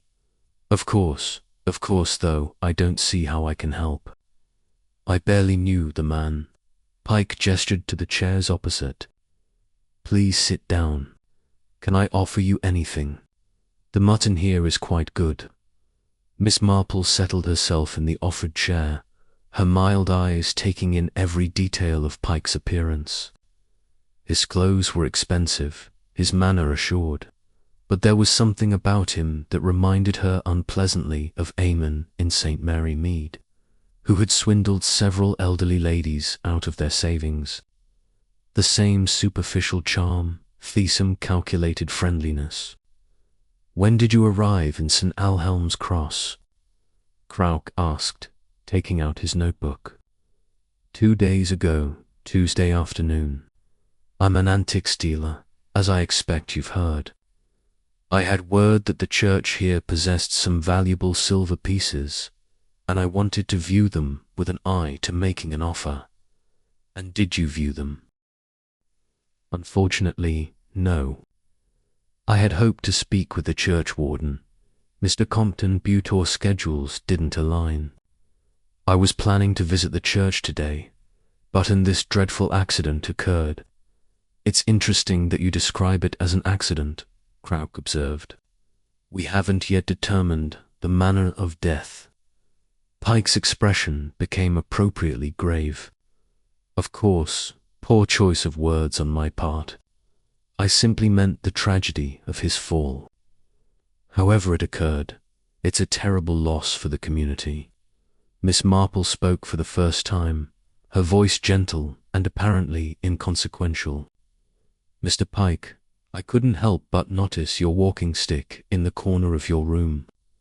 It's a very handsome piece. Might I ask if you have had trouble with your leg? I saw you had a slight limp when you stood to greet us."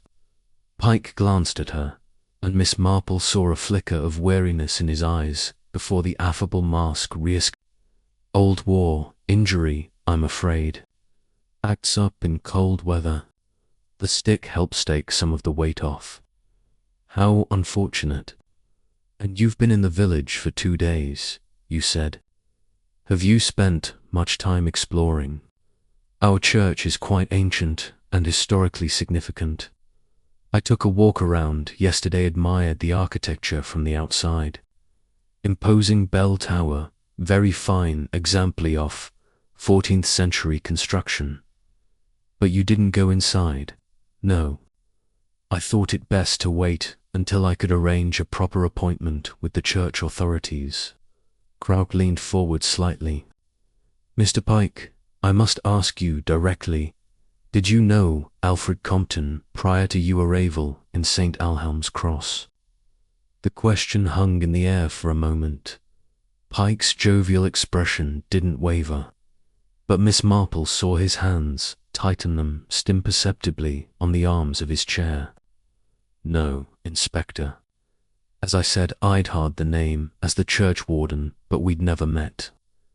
That's odd, Crouch said mildly, because we have evidence that you wrote to Mr. Compton several months ago, demanding money and threatening to expose certain irregularities regarding church silver.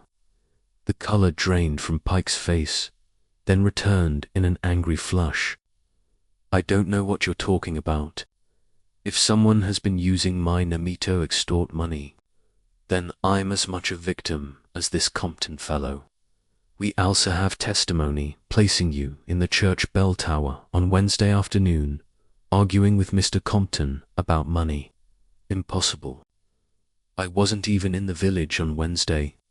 And yet, Miss Marple said quietly, when we examined the bell tower this morning, we found evidence that someone with a limp had been. We found a button torn from a dark overcoat, a button that matches perfectly the one missing from your coat upstairs. Pike stood abruptly, his chair scraping loudly against the floor. Several other patrons in the bar turned to look. Jesus. Outrageous. You have no right to search my belongings without permission. Actually, Crouch said, rising as well, I have every right, and I must inform you, Mr. Pike, that you are under arrest on suspicion of blackmail and murder. I caution you that anything you say may be used in evidence against you. Pike's face had gone from red to white and back again. Murder. You can't seriously think Kai killed Compton? I wasn't anywhere near that tower this morning. Can you I was here, in my room. I didn't leave until after all the commotion started, when the bell woke me. The landlord can verify this. Because I don't know. I didn't see anyone. I was alone in my room. Miss Marple had been watching Pike closely throughout this exchange, and something troubled her. His reactions seemed genuine. His surprise at the murder accusation appeared real.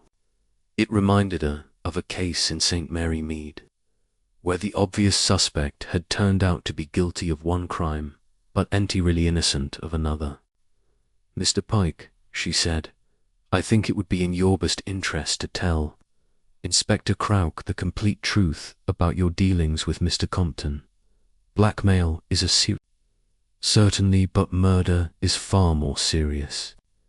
If you were not at the bell tower this morning, you need to account for your whereabouts clearly and honestly. Pike sank back into his chair, his bravado crumbling. All right, he said heavily. Yes, I was blackmailing. I discovered he'd been pawning church silver and replacing it with I saw an opportunity to make some money and I took it. I'm not proud of it, but that's the truth.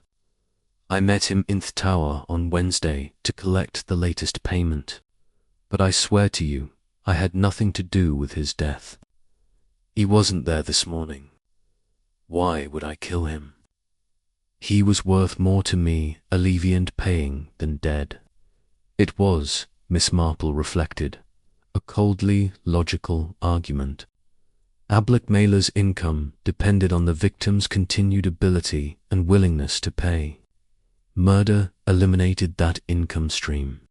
Unless, of course, something had gone wrong. Unless the victim had finally decided to confess rather than continue paying. Or unless there was something else, some factor they had not yet uncovered that had made Alfred Compton's death more valuable to someone than his life. Chapter 9. Thetruth in the Belfry. Inspector Crouch had taken Randall Pike into custody. Though Miss Marple could see that the inspector shared her doubts about Pike's guilt in the matter of murder if not blackmail, they had left Pike in the small holding cell at the village police station, still protesting his innocence of the more serious charge, and had returned to the church as evening settled over St. Olhelm's Cross. "I want to examine that bell tower once more," Crouch said as they crossed the darkening churchyard. "Something doesn't sit right with me about Pike. He's guilty of blackmail, certainly, and he's an unpleasant piece of work, but murderer, I'm not convinced." "I share your reservation, Inspector," Miss Marple replied. "In my experience, blackmailers are rarely violent. Their power lies in secrets and threats, not physical force. And as Pike himself pointed out rather crudely but accurately, dead victim cannot continue to pay." They entered the church through the main door, finding it unlocked as it generally was during daylight hours. The interior was dim, the last of the daylight filtering weakly through the stained glass windows and casting colored shadows across the stone floor. Crouch produced his electric torch once more, and they made their way to the door entrance. The climb was harder this time in the poor light and with the accumulated fatigue of a long day, but Miss Marple was determined. Something had been nagging at her consciousness since their first examination of Thebelfree, some detail that didn't quite fit the picture they had constructed. When they reached the belfry chamber, Crouch swept the torch beam systematically across the space. The bell hung silent and massive above them, the wheel mechanism casting strange shadows in the moving light. Miss Marple moved slowly around the perimeter, examining everything with fresh eyes. The footprints, the scratch marks, Thebel wheel were as they had been that morning. But now, with the benefit of everything they had learned throughout the day, she was looking for something different. "Inspector," she said quietly, "will you shine your light on the wheel mechanism, please? I want to examine it more closely." Crouch complied, and Miss Marple bent to study the great wooden wheel. The fresh grease was still visible on the axle and spokes, just as it had been earlier. But now she noticed something she had missed at Bath, the pattern of the grease marks. "Look here," she said, pointing. "The grease is on the upper side of the wheeland, the spokes that would have been at the top during rotation. If someone had simply been oiling the mechanism for maintenance, one would expect the grease to be distributed more evenly or concentrated on the lower side where gravity would carry it." Crouch leaned in to look. "You're right. This pattern suggests the wheel was turned after being greased and recently enough that the grease is still fresh." "Precisely," Miss Marple said, "which means someone oiled this wheel and then used it to ring the bell. Question is who and when." Miss Marple straightened and walked to the edge of the belfry, looking down at the churchyard below. The flagstones where Alfred Compton had fallen were barely visible in the gathering darkness. "Let us reconstruct what Wenno," she said, thinking aloud in the way that often helped clarify her thoughts. Alfred Compton was being blackmailed by Randall Pike. He had been taking money from the church accounts to pay Pike, disguising the withdrawals as various expenses. On Wednesday afternoon, he met Pike in this tower to make another payment. Young McOliver heard their argument. Pike wanted more money, Crouch continued, and Compton was running out of ways to obtain it without detection. Mrs. Ellery had already noticed the irregularities in the accounts and confronted him at the committee meeting. "Yes," Miss Marple said, and according to his son, Compton was at the end of his resources, both financial and emotional. He had decided or was considering making a full confession. Miss Marple paused, her hand on Therostone of the belfry wall. But someone did not want him to confess. Pike, perhaps. But consider, Inspector, if Compton confessed, Pike would lose his source of income. True, Crouch said, but Pike would also face prosecution for blackmail. He heard every reason to want Compton alive and silent, not dead end, potentially having left evidence of Pike's crimes. Then who else benefited from Compton's death? Miss Marple turned back to the bell wheel, studying it in the torchlight. Someone who knew Compton would be here at dawn. Someone who knew how to work the bell mechanism. Someone who wanted the body discovered immediately and publicly. She bent down again, examining the wooden platform beneath the wheel. In addition to the scratch marks they had noted earlier, there were other marks fainter, but still visible, the impression of knelt, as though someone had knelt here. Inspector, shine your light just here, if you would, in the pool of light. They could see the marks clearly, and there, caught in a crack between two boards, was another tiny fragment of fabric. But this was not dark wool like the piece from Pike's coat. This was a different color entirely, a dark blue, the sort of blue used in clerical garments. Miss Marple's heart sank as understanding flooded through her. She had seen this particular shade before that very morning. In fact, the Reverend Ashford's cassock was precisely this. "Dear me," she said softly, "I believe we have been looking at this from entirely the wrong angle." Croak had seen it too. His expression wasted. The vic. But why would he kill his own churchwarden? Not to silence him about the embezzlement, Miss Marple said slowly, working through the logic as she spoke. "No, that makes no sense. Unless," she paused, a new and terrible possibility forming in her mind. "Inspector, who kept the church accounts before Alfred Compton became churchwarden? I don't know. We'd have to ask. And who would have been responsible for the silver pieces that were sold 5 years ago, the transaction that started this entire chain of events?" Crouch's eyes widened. "You think the vicar was involved in the original embezzlement? That Compton discovered it, and the vicar has been the one paying Pike to keep quiet? Or perhaps," Miss Marple said, "it was more complex than that. Perhaps both men were involved, each blaming the other, each taking money to pay Pike while the blackmailer played them against one another." She moved to examine the bell rope where it descended through the floor. The bell was rung from up here using the wheel. That much we know, but who rang it and why?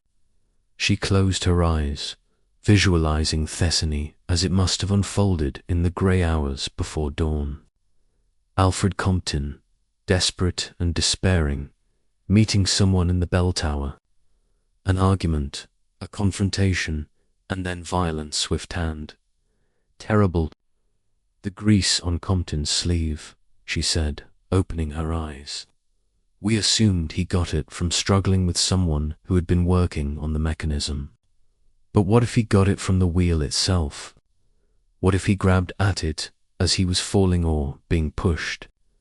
Croak was following her reasoning now, and the person who pushed him then rang the bell to ensure the body would be found immediately to establish the time of death. Perhaps, or to create a or, Miss Marple said quietly, to ensure they would be seen somewhere else. When the alarm was raised, an alibi of sorts. She walked slowly round the chamber once more, and her eye caught something she had not noticed before. On one of the great beams supporting the bell frame, there was a fresh scratch in the ancient wood, and caught in the rough splinter was a single thread of dark blue fabric. "Inspector, I believe someone climbed up here, perhaps to adjust the bell or to examine the mechanism. Someone wearing clerical blue," but even as she said it, doubt assailed her. The Reverend Ashford had seemed genuinely distressed by Compton's death. His wife had spoken of the churchwarden with respect, if not warmth. Would a man of God commit murder to protect himself from scandal?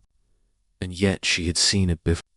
Good people, driven to terrible acts by fear, by pride, by the desperatity to preserve their position and reputation. The vicar of a small parish, accused of embezzlement, would lose everything his living, his calling, his place in the community. We need more evidence, Crouch said firmly. A few threads are not enough to accuse a man of murder, particularly a respected clergyman. We need to understand exactly what happened this morning, minute by minute. Miss Marple nodded, but her mind was working rapidly. There was something else, something they were still missing. The pieces were almost in place, but not quite. It was like a jigsaw puzzle with one crucial piece still hidden. Inspector, she said slowly, I think we need to speak with the vicar and his wife again. And I think we need to examine the church accounts more thoroughly, going back not just months, but years.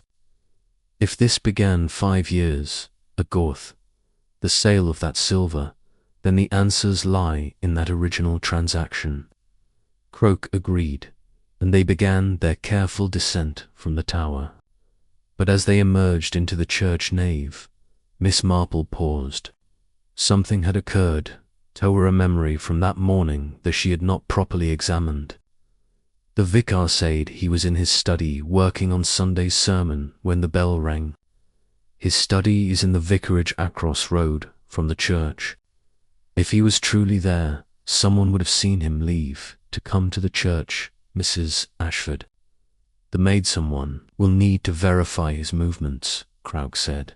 Though if he's guilty, he'll have made certain his alibi is solid. They stepped out into the cold night air, and Miss Marple pulled her coat more tightly around her. Above them, Thebble Tower rose dark against the stars, keeping its secret still, but not for much longer, she thought. The truth waits there waiting to be uncovered. And like the bell that had rung at dawn, calling the village to witness, the truth would not be silent forever. Chapter 10. Death from the Bell Tower. Miss Marple slept poorly that night, her mind turning over the evidence like pieces of a puzzle that refused to form a coherent picture. She rose early, as was her habit, and was sitting by the window of her guest room at Petton House, when she saw a figure emerge from the vicarage and hurry across the road to the church. Even in the grey pre-dawn light, she recognized the Reverend Ashford's distinctive gait. She dressed quickly and made her way downstairs, where she found Dorothy already in the breakfast room, looking troubled. Jane, I've been thinking all night about poor Mr. Compton and this dreadful business. I simply cannot believe that any of our villagers could have done such a thing, and yet the police seemed convinced it was murder. I'm afraid the evidence rather points that way, Miss Marple said gently. Dorothy, how well do you know the vicar and Mrs. Ashford? Dorothy looked surprised. Clement and Dorothy, as well as one knows any neighbours, I suppose. They've been here 7 years now. He's a good man, conscientious about his duties, though perhaps a bit too concerned with appearances. She's very capable, manages the parish affairs admirably. Why do you ask? I was simply curious about their circumstances. A vicar's living is not always generous, I imagine. No, indeed. St. Alhelm's is not a wealthy parish. The stipend is modest, and they have had to be quite careful with money, though Dorothy did inherit a small sum from an aunt last year, which helped considerably. Miss Marple filed this away. And before Reverend Ashford came here, where was? A parish in Yorkshire, I believe. Some difficulty there, though I never learned the details. Dorothy mentioned once that they were grateful for a fresh start. A fresh start. The phrase lingered in Miss Marple's mind as she sipped her tea. People often needed fresh starts because the old life had become untenable. And what made a life untenable for a clergyman? Scandal, debt, or the threat of exposure? Inspector Crouch arrived shortly after breakfast, looking as though he too had spent a sleepless night. He had brought with him a file of documents which he spread across Dorothy's dining table with her permission. "I've been reviewing the church financial records going back 6 years," he said, "and I found something interesting. 5 years ago, when that silver was sold, the Reverend Ashford was temporary, acting as church warden as well as vicar. Compton didn't take over the accounts until 3 months later, so Thevacar handled the silver sale." Miss Marple asked. "Yes, and the records show that only £250 were recorded as received and deposited to the church account. Booty contacted the dealer in Gloucester who purchased the items, and his records show he paid £320, £70 unaccounted for," Miss Marple said quietly, enough to suggest that Thevacar or Compton was the original embezzler. "It gets more complicated," Crouch continued. "I spoke with the diocese's office this morning. They have no record of approving any silver sales from St. Alhelm's 5 years ago. The entire transaction appears to have been unauthorized." Miss Marple sat back in her chair, the picture becoming clearer. So Reverend Ashford sold church silver without permission, pocketed part of their proceeds, and recorded a false amount in the accounts. When Compton took over as church warden and reviewed the books, he must have discovered the discrepancy and confronted the vicar, Crouch added. But instead of reporting it, Compton saw an opportunity. He began his own embezzlement, secure in the knowledge that the vicar couldn't expose him without exposing himself. A mutual blackmail of sorts. Miss Marple. How very unpleasant. And then Randall Pike discovered what Compton was doing and began blackmailing him. In turn, poor Mr. Compton was caught between two threats: Pike's demands for money and the vicar's knowledge of his crimes. "The question remains," Crouch said, "who killed him and why?"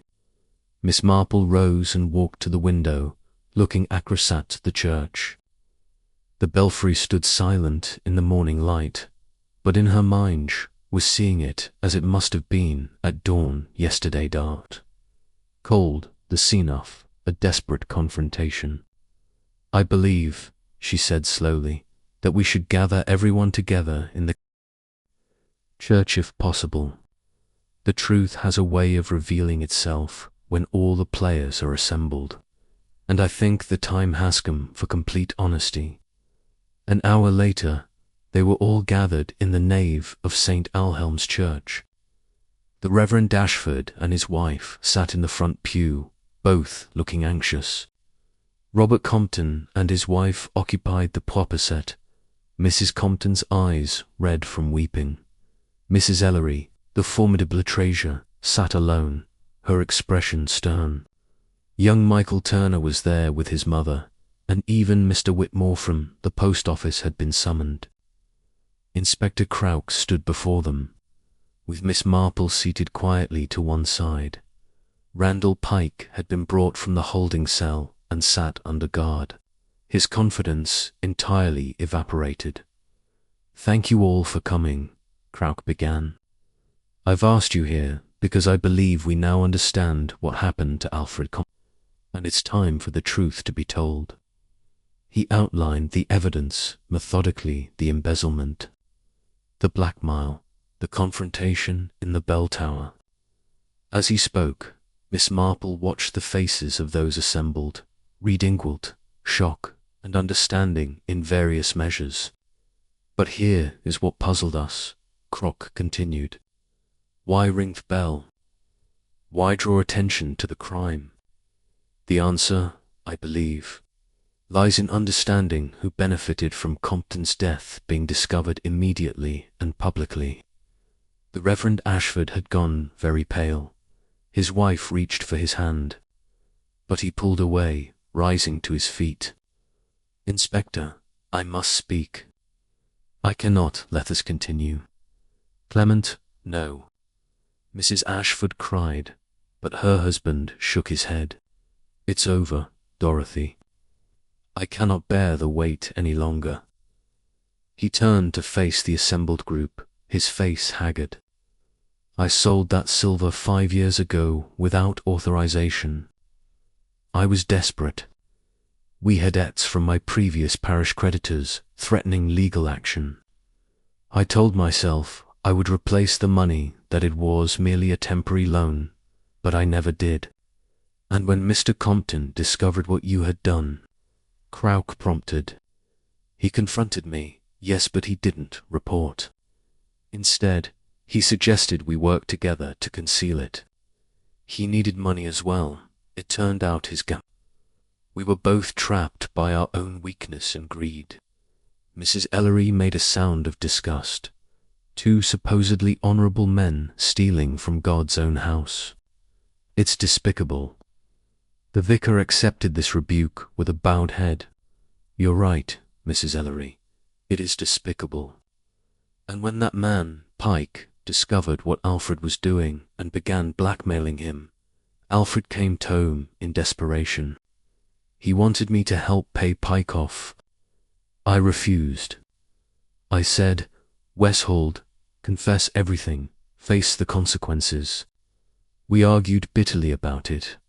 'Is that why you killed him?' Crouch asked quietly. "Killed him?" The vicar looked genuinely shocked. "No, I swear to you, I had nothing to do with his death. Yes, we argued. Yes, I was angry with him for putting us both at risk. But murder never." Miss Marple spoke for the first time, her voice gentle but firm. "Reverend Ashford, where were you when the bell rang yesterday morning?" "In my study, as I told you, working on my sermon. Can anyone verify that?" The vicar hesitated, and his wife spoke up. "I can. I woke early and went to his study with tea. He was there at his desk. That was at 5 p.m. for the bell rang. And you remained together until you heard the bell." Mrs. Ashford nodded firmly. "Yes, I sat reading while Hugh. We were both there when the bell tolled." Miss Marple looked at her thoughtfully. "Mrs. Ashford, I wonder if you would tell us about the inheritance you received last year from your aunt, I believe." Mrs. Ashford looked confused by the change of subject. "Yes, my aunt, in Cornwall. She left me £200. It was most welcome, as we had been struggling financially. And how much of that money remains?" I didn't understand the relevance. "Please answer the question." Mrs. Ashford's composure wavered. "Very little. We had expenses, debts to pay including," Miss Marple said quietly. "Payments to Randall Pike." The silence that followed was profound. Mrs. Ashford's face had gone white, and her husband turned to stare at her in bewilderment. "Dorothy, what is Miss Marple saying?" Miss Marple rose and walked slowly to stand before Mrs. Ashford. "You discovered your husband's embezzlement, didn't you? Perhaps you found records. Or perhaps he confessed to you, and, when Pike began blackmailing Mr. Compton, you realized your husband would be exposed as well. So, you used your inheritance to pay Pike additional sums, trying to keep him satisfied and silent." Mrs. Ashford's hands were trembling. "I was protecting my husband, protecting our life here. Is that so wrong? But Mr. Doc Compton decided he could no longer continue." Miss Marple continued. "He told you he was going to confess everything, and that confession would destroy your husband's career, your position in the community, everything you had worked to build. So you made a decision." "No," Mrs. Ashford whispered. "No, you're wrong." But Miss Marple pressed on, gently, relentless. You took Michael's key on Wednesday, had a copy made, and returned it.